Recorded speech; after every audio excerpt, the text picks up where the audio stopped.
Oh my God. The gunshot echoed across the empty desert, and nobody flinched. Nobody even looked up. Sarah Miller stood in front of the Broken Wheel Saloon with her horse, and everyone in the town of Dusty Creek knew what was coming.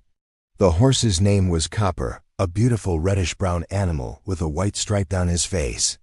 But Copper was going to die today, and nobody in this town cared enough to stop at dot. It was 3 o'clock in the afternoon. The sun hung directly above like a burning eye watching everything. The temperature was so hot that the dirt road seemed to shimmer and dance like it was alive. Dust particles floated in the air, making everything look like a faded painting from the past. Sarah Miller was the daughter of the richest rancher in the territory.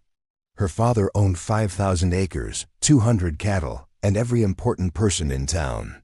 But Sarah had a mean heart, a cruel streak that made even the hardest cowboys uncomfortable.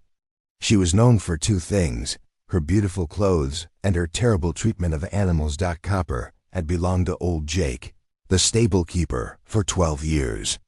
Jake loved that horse like a son. Copper was gentle, strong, and smart. The horse could understand commands better than most people understood words. But 2 weeks ago, Sarah won Copper in a card game, a game everyone knew was rigged. Old Jake had protested. Sarah's father said the bet was done and finished. And that was that. Now, standing outside the saloon, Sarah held Copper's reins in one hand and a leather whip in the other. The horse was suffering in ways that made other people look away. His ribs pushed through his skin so hard you could count every single one. His coat, which used to shine like polished copper, was now dull and covered in dirt and dried sweat. His legs had deep cuts from the whip-fresh wounds that bled, and old wounds that had turned black and infected. His hooves were cracked and splintered because Sarah rode him every day without proper shoes, pushing him across rocky ground that a horse should never travel on. But the worst part was Copper's eyes. They used to be bright and alert. Now they were hollow and empty, like someone had taken the spirit out of the animal and left only a shell. When Copper looked at people, he didn't see hope anymore. He saw only pain coming. Sarah had ridden Copper hard for 2 weeks, 14 days of continuous abuse and cruelty. She rode him in the morning heat and the afternoon heat. She didn't give him enough water. She didn't give him good food. One time she rode him for 6 hours straight without stopping, just because she wanted to show off her new riding skills to some visiting guests from back east. Copper had collapsed that day. His legs simply gave out beneath him, and he fell to the ground with a sound like thunder. Sarah had climbed off and beaten him with the whip until he got back up again. Now everyone in Dusty Creek knew what Sarah was planning. They could see it in her face, a cruel smile, a hard look in her eyes. She was going to ride Copper one more time, hard, all the way out to the canyon. And when the horse couldn't go anymore, when his heart finally broke, or his legs finally broke, or his spirit finally broke, Sarah was going to shoot him. She had said it out loud in the saloon that morning, and nobody had told her to stop. The young blacksmith named Tom sat on the saloon steps. He watched Copper's shallow breathing, the horse's chest moving in and out like waves on water that never quite reached the shore. Tom was maybe 22 years old, strong and quiet. He loved animals more than he loved people. His hands were scarred from metal work, but his heart was soft. He wanted to say something. His mouth opened. Then he closed it again. Sarah's father was the most powerful man in town, and speaking against Sarah would mean exile. The shopkeeper, Mrs. Chun, watched from her store window across the street. She had seen old Jake cry when Sarah took Copper away. She had heard him say that Copper was a good horse, a loyal horse, a horse that deserved kindness. But Mrs. Chun also knew that her store depended on business from Sarah's wealthy family. She turned away and went back inside. Even Sheriff Garrett, who wore a badge and was supposed to protect living creatures, said nothing. He stood by the water trough, watching Copper's suffering with a blank face. The law in those days didn't protect horses the way it does now. A horse was property, like a table or a chair. An owner could do anything they wanted. and Sarah was the owner. Sarah pulled hard on Copper's reins, and the horse staggered forward. His front left leg was worse than the others. He could barely put weight on it. Some people thought it was broken. But Sarah didn't care. She wanted to ride to the canyon before sunset. She wanted to ride fast. Copper looked around at all the faces in the town, the people who had known him, who had petted him, who had given him carrots and apples. He was a smart horse. He understood that everyone could help him, but nobody would. His eyes moved slowly from face to face, and in that moment, the horse seemed to ask a question that nobody wanted to answer. Why? The wind picked up and blew dust across the street. It covered Copper's coat and made him look even thinner, even weaker, even more like a ghost of what he used to be. Sarah mounted the horse, and Copper flinched. She raised her whip in the air, and the leather cord caught the sunlight. The sound of the whip cutting through the air was like a sharp cry of pain, even though it hadn't touched Copper yet. Nobody moved. Nobody spoke. The horse took his first step forward, and his suffering became everyone's shame. Sarah kicked her heels into Copper's sides, and the horse screamed. It was a sound that nobody in Dusty Creek had ever heard before. It was not the neigh of a healthy horse. It was the cry of a living creature being pushed beyond every limit his body could endure. The sound made even the toughest men in town look away. Even Sheriff Garrett turned his head toward the mountain, refusing to watch. But one person could not look away. Tommy Reeves was a stranger who had ridden into Dusty Creek just 3 hours ago. He was 28 years old, with dark eyes that had seen trouble and weathered skin that told stories of hard years. Tommy had ridden cattle drives across 3 territories. He had survived Indian attacks and stampedes and droughts. But he had never seen cruelty like this. Not in the open, not on a public street, not with so many people watching and doing nothing. Tommy stood outside the general store, holding his horse's reins. He had stopped in town to buy supplies and find a place to sleep. He was heading north to find work on a new ranch, trying to escape his past and start fresh. But now he was watching something that would change his entire future.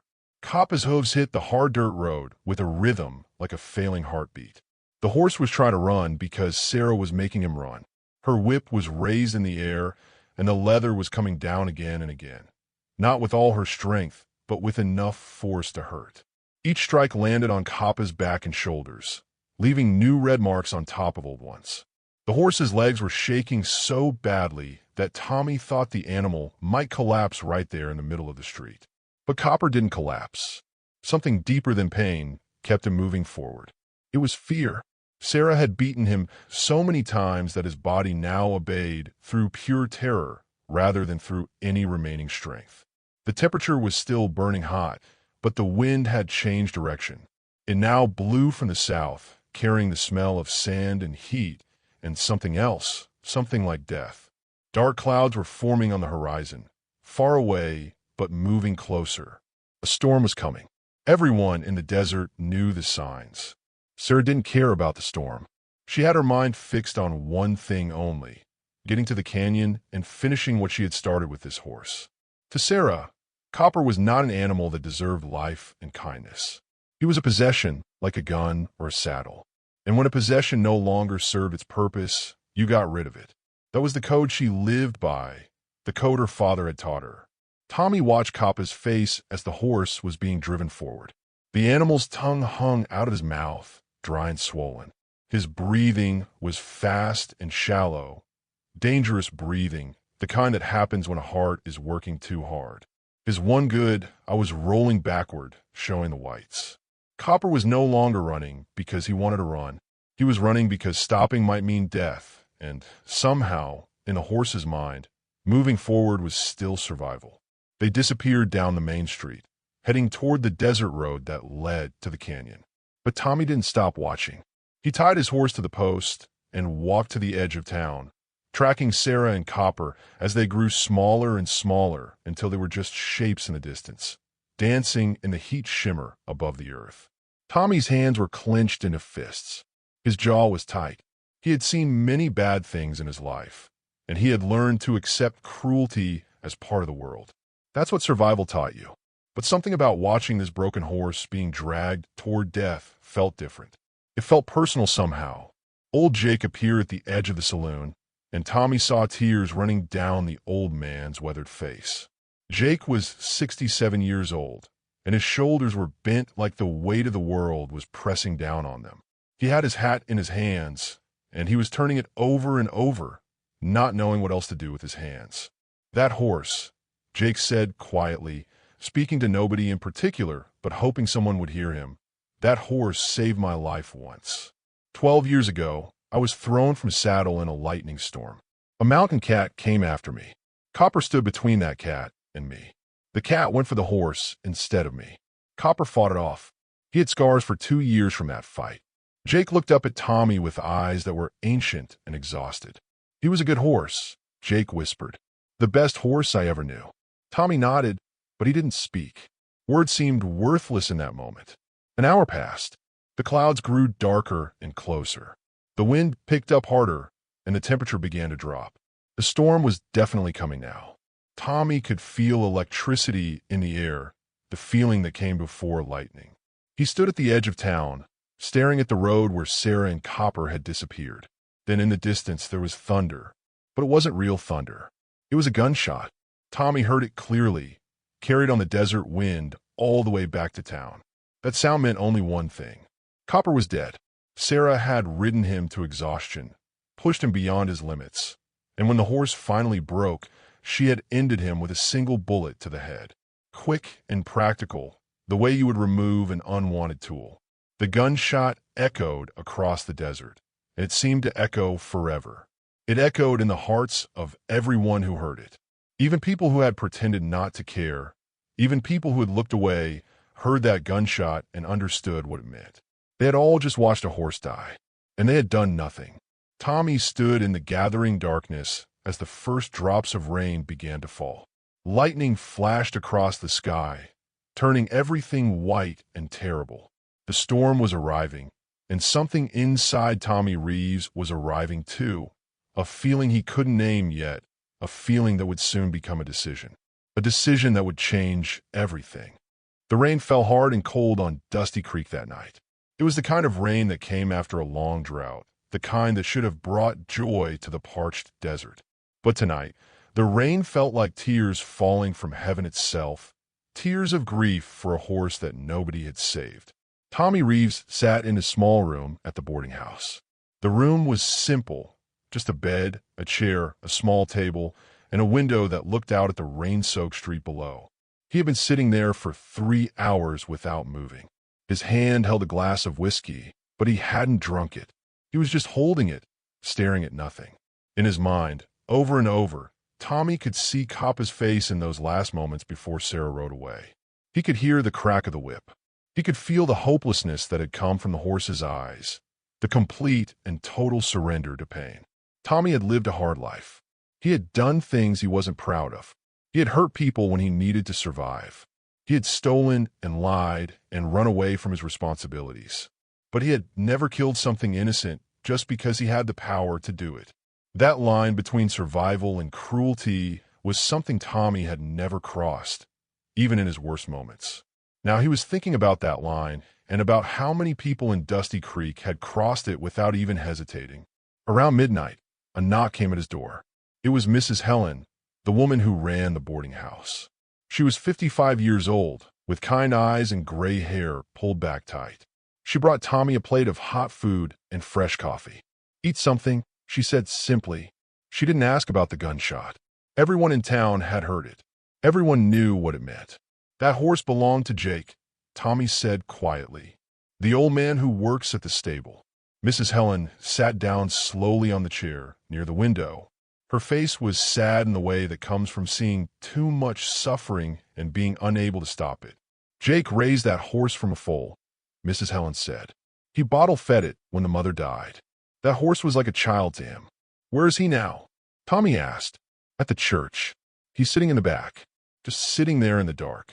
Preacher left him alone. Sometimes people need to grieve without words." Tommy nodded. He understood that kind of grief.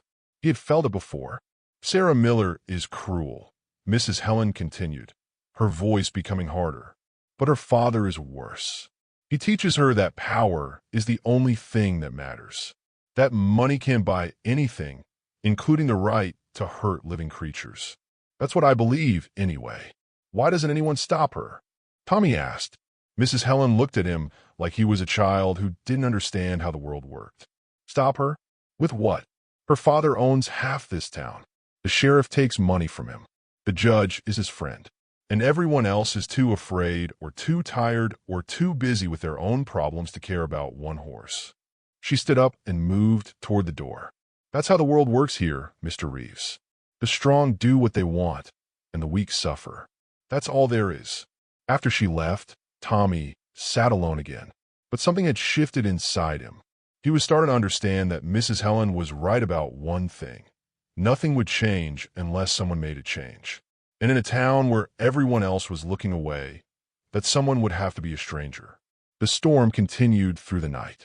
Lightning flashed and lit up the sky like angry eyes. Thunder rolled across the desert and shook the boarding house. Tommy thought about Kappa's body lying somewhere out in that storm. The horse wouldn't be buried properly. Horses were just left where they died, becoming bones and dust for the coyotes to scatter. Morning came gray and wet. The rain had stopped, but the clouds hung low and heavy.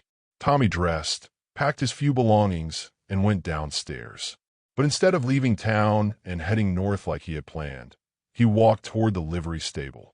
Old Jake was there, working on saddles. His movements were slow and broken, like someone who had lost all purpose. When he saw Tommy, he looked up with empty eyes. "You're the stranger who watched it happen," Jake said. It wasn't a question. "I'm sorry," Tommy replied. "I should have done something." Jake set down the saddle and walked to the back of the stable. He pointed to an empty stall, the place where Copper used to sleep. "I trained that horse to trust humans," Jake said, his voice cracking. "Took me months. He was so smart. He learned everything I taught him. And then Sarah Miller taught him to fear humans. She undid everything I built. She took his trust and destroyed it." Tommy could see tears on Jake's weathered face. But underneath the tears, there was something else, a burning look of anger that went very deep. "Where is her father today?" Tommy asked. "At his ranch, 10 miles south," Jake said. "He's always there. He doesn't come to town much. Doesn't need to. The town comes to him." Tommy thanked Jake and walked out of the stable. He untied his horse and began to ride south toward the Miller Ranch. His plan wasn't clear yet. He didn't know what he was going to do or what he was going to say.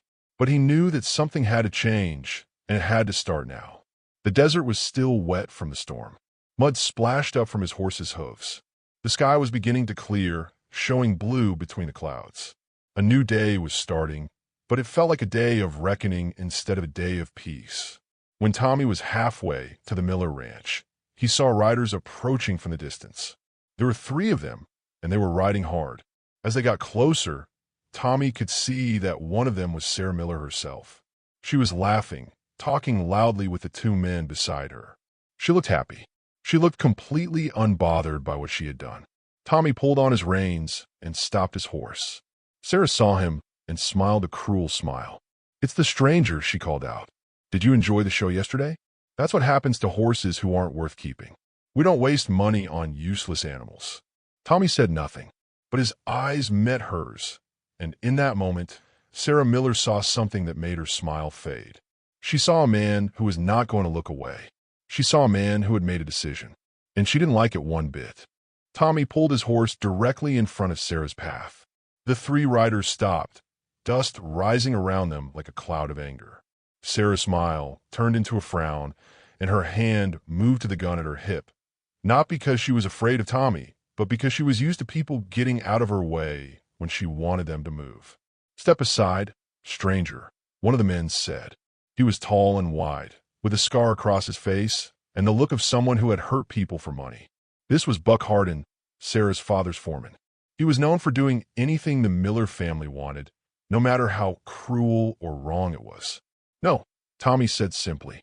His voice was quiet but steady. Sarah laughed, a sharp, ugly sound like breaking glass. "No," she repeated. "Did you really just say no to me? Do you know who I am? Do you know who my father is?" I know exactly who you are, Tommy replied. You're the woman who killed a horse yesterday. A good horse. A horse that had never hurt anyone. Sarah's face turned red with anger. She wasn't used to being challenged. Nobody in Dusty Creek ever challenged her.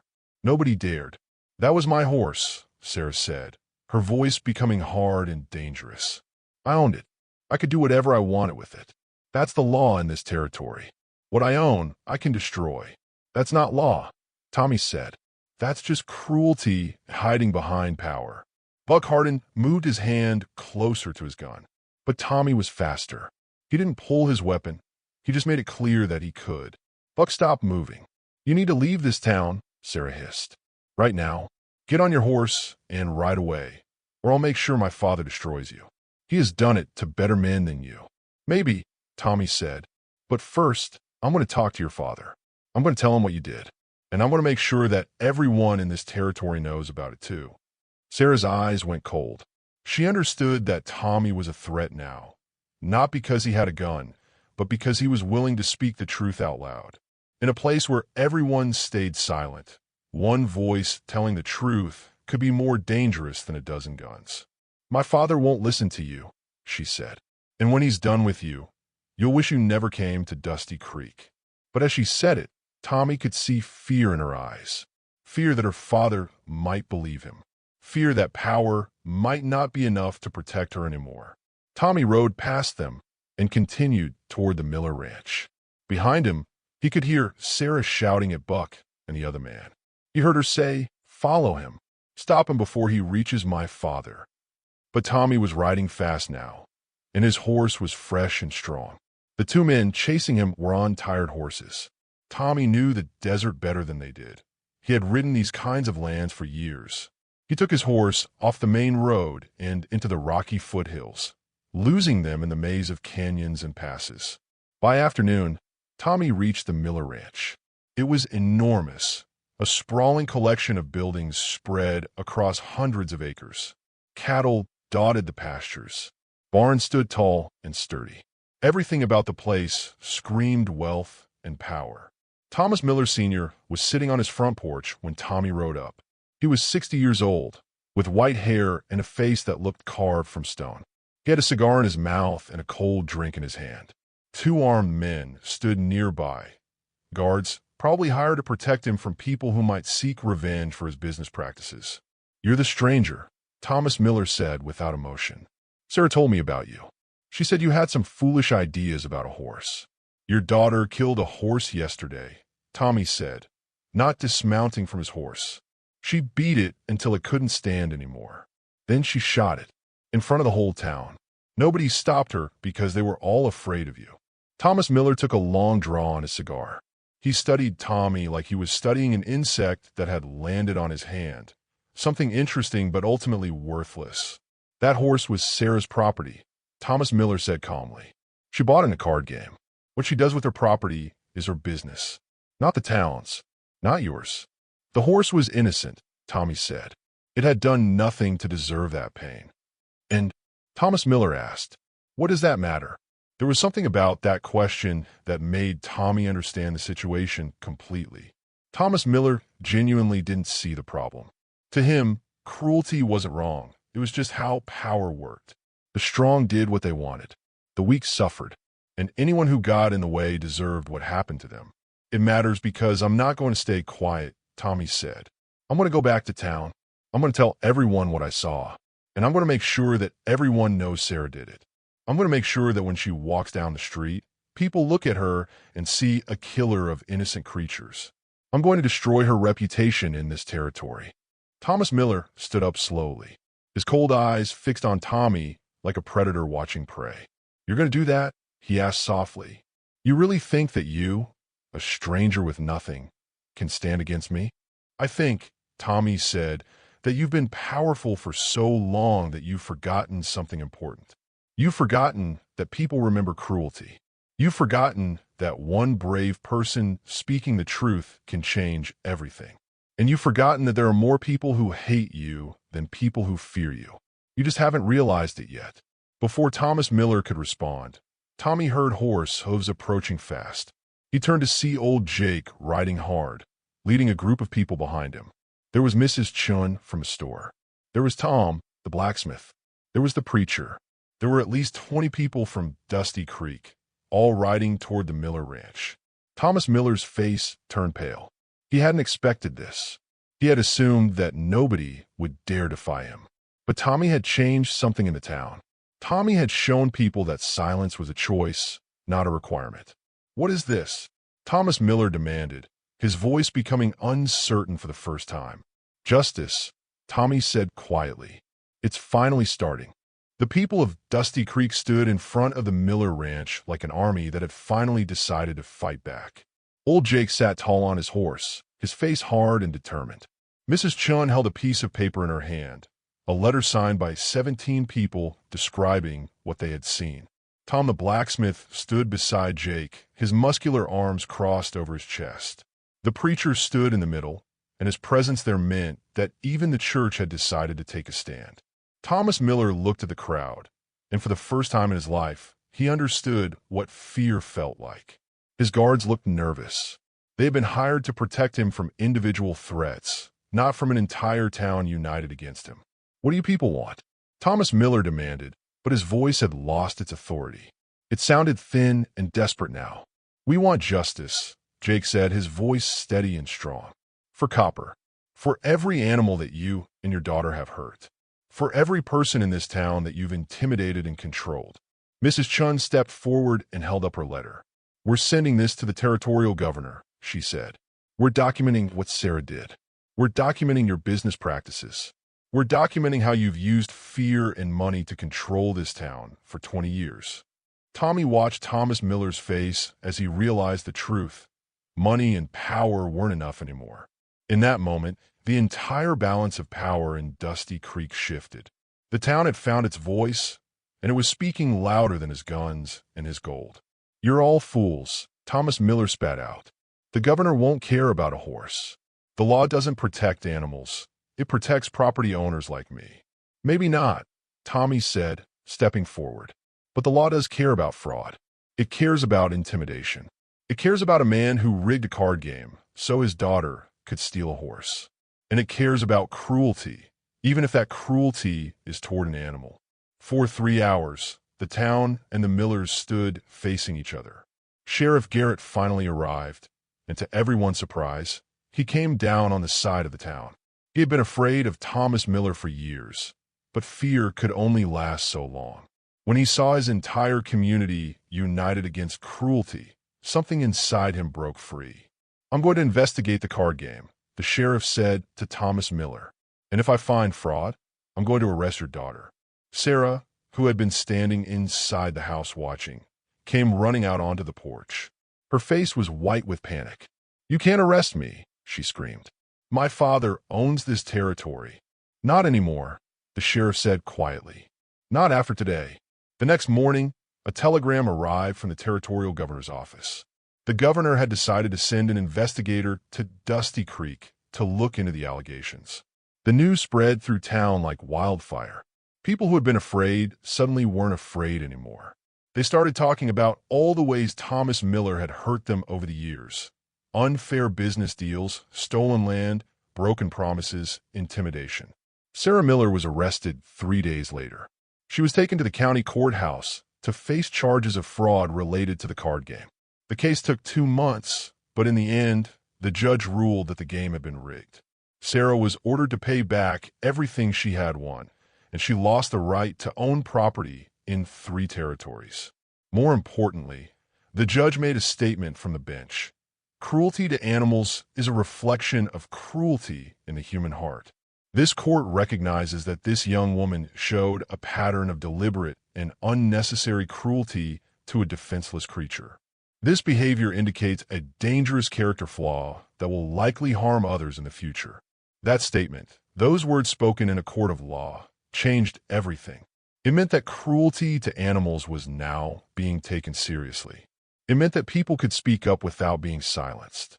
Thomas Miller left Dusty Creek 2 weeks after Sarah's arrest.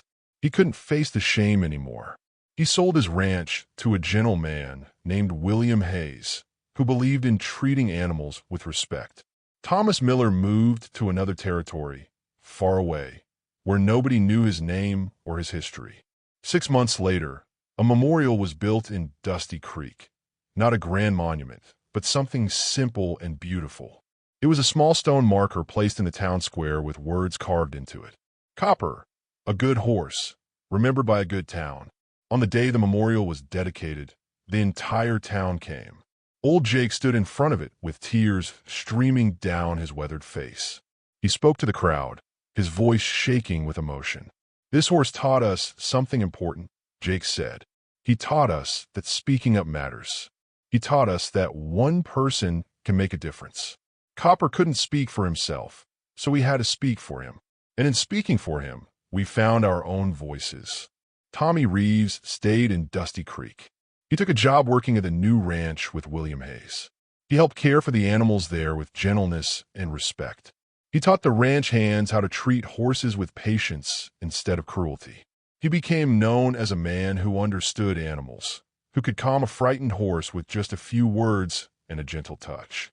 One day, a year after Coppa's death, Tommy was riding through the desert when he found a young foal, abandoned and hungry, just like Copper had been. This time, Tommy didn't hesitate. He stopped his horse, picked up the foal carefully, and brought it back to the ranch. William Hayes welcomed the animal, and Tommy raised it with love and patience. The foal grew strong and healthy. Tommy named her Hope, and he would ride her every morning through the desert, remembering Copper with each hoofbeat. Years passed. Dusty Creek became known as a town where animals were protected and cruelty was not tolerated. Other towns heard the story and began to pass their own laws protecting animals. What started with one stranger standing up to a powerful family became a movement that spread across the entire territory. Old Jake lived to be 93 years old. Before he died, he sat with Tommy one last time. "Thank you," Jake said simply. "You gave Coppa's death meaning. You made sure he wasn't forgotten." Tommy nodded, but he didn't speak.